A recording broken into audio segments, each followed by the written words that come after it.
story time. So this is my first for sale by owner success story.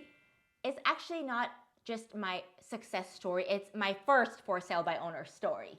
Stay tuned. So my clients that I was working with, they were amazing and they were looking in this specific community in the city. We were looking there for a few months and just always getting outbid, super competitive location.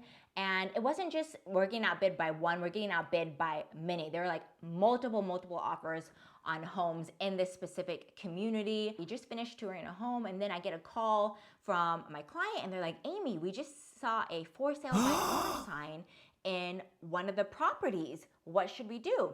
And of course, you know, as our minds go as real estate agents, we're like, oh, great. We're going to, you know, it's a for sale by owner. They don't want to pay agent commission, which is why they're going that route. Like, I'm not going to get paid. I've been helping these clients, blah, blah, blah. You know, your mind goes there super fast.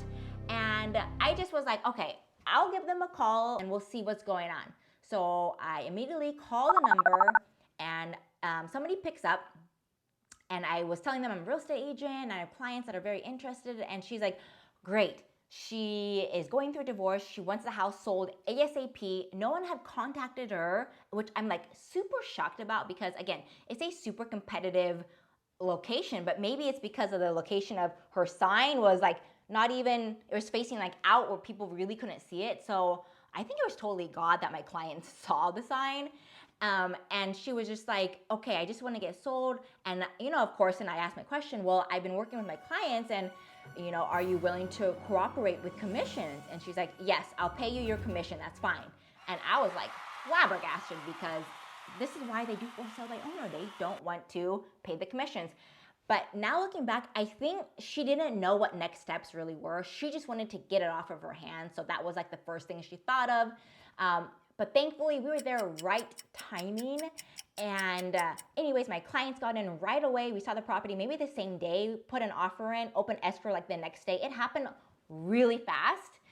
So I'm super thankful that my clients were like ready to move. And of course, you know, they were on a lease and they needed to move.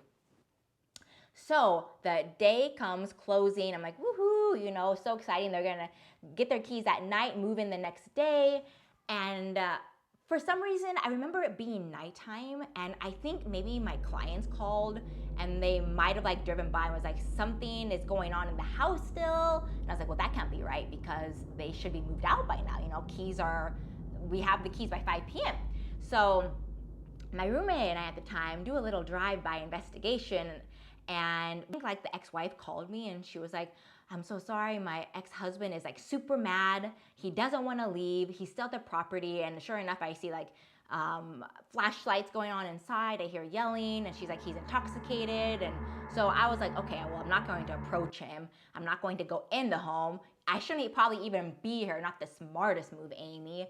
But instead, I called 911 and I was like, there's a trespasser in my client's home. You need to come and remove him right away. So they come, but then they give me a talking to and they say, we're not actually supposed to be doing this. This isn't our job. It actually should be going through the eviction process and you need a sheriff involved and that could take months. And I'm like, no. My clients need to move tomorrow. They're on a lease. You don't understand. And they're like, well, you don't understand. And so I'm like not happy with the police at all. But thankfully, saved by the bell, they were informed that the ex-husband actually had a restraining order. So because of the restraining order, they were able to go inside the house, and I see all these flashlights going on and there's loud yelling going on, and like they have their guns drawn going inside. And I was actually really scared because I was parked super close to the home. What if they shoot the guns? And what if the like bullet like comes through the window and like hits my car? What if I get hit? You know, but of course nothing like that happened. He comes out, he's in handcuffs, and they take him to jail, I guess. And then the next day, I give my clients the keys. They don't know anything that happened the night before. Thankfully, they don't need to know. And now they can move into their new home.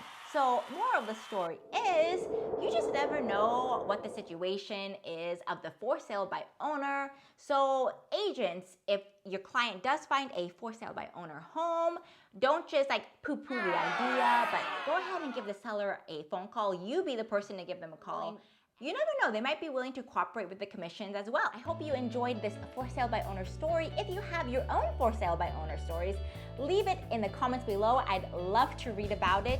If you liked it, give me a thumbs up, press that subscribe